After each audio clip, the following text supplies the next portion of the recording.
I'm Jenny Fusillo with Major League Lacrosse, and with the 2015 season fast approaching, I'm here talking with Evan Washburn about the Rochester Rattlers. Evan, how are you doing today? I'm doing well, thanks. Now, Evan, the Rochester Rattlers are coming off a great 2014 season, but unfortunately, a lot of their key players are still playing indoor when they start this year. How can they get off on the right foot missing key players such as Mark Cockerton?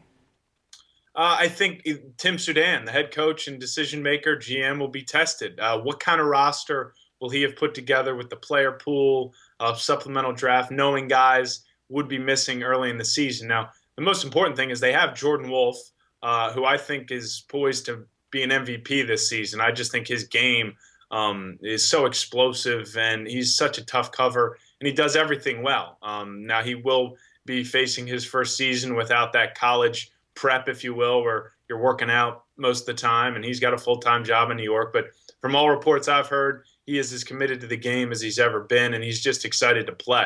So with Jordan Wolf, I think they're in a great position.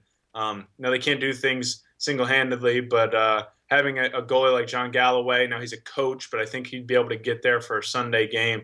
In key positions, they should be okay. So while they might not start out as hot as they finished last year, I don't think they're going to put themselves in a position where they lose so much that they can't find their way back once they get all their players. Now, you mentioned John Galloway, who was the 2014 goaltender of the year. What can we expect from him in the defense?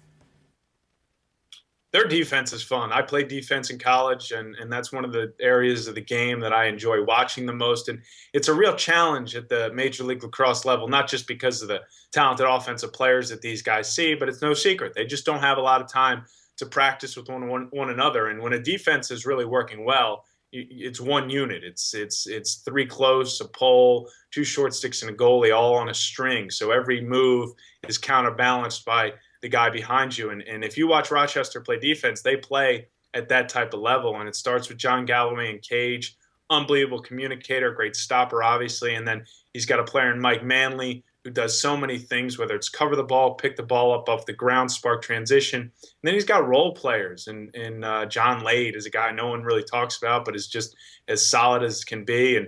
And Joel White, as a long pull, has improved as an on-ball defender, and his like a vacuum on the field, just picking up ground balls and sparking transition. So their defense, I think, at least based off of last year, and I wouldn't expect a real drop-off this year, is the best in the league. And John Galloway is a big reason why, because anyone who knows this game, it all starts with what your keeper's doing, not only stopping the ball, but communicating what you guys are doing defensively.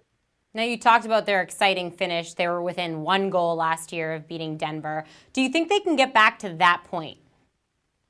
I do. My preseason poll has them number one in Major League Lacrosse, and I think that if they can maintain the hunger, the attitude, and these are things that have nothing to do with the game of lacrosse, but are important in this league because of the somewhat disjointed reality that is the team. I mean, these guys are flying into Rochester from all parts of the country. Some do live there, like Mike Manley, but for the most part, they're meeting on a Thursday or Friday and then spending the weekend together.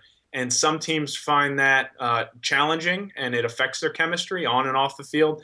Others totally embrace it, and Rochester totally embraced it last year, and it translated into incredible play on the field.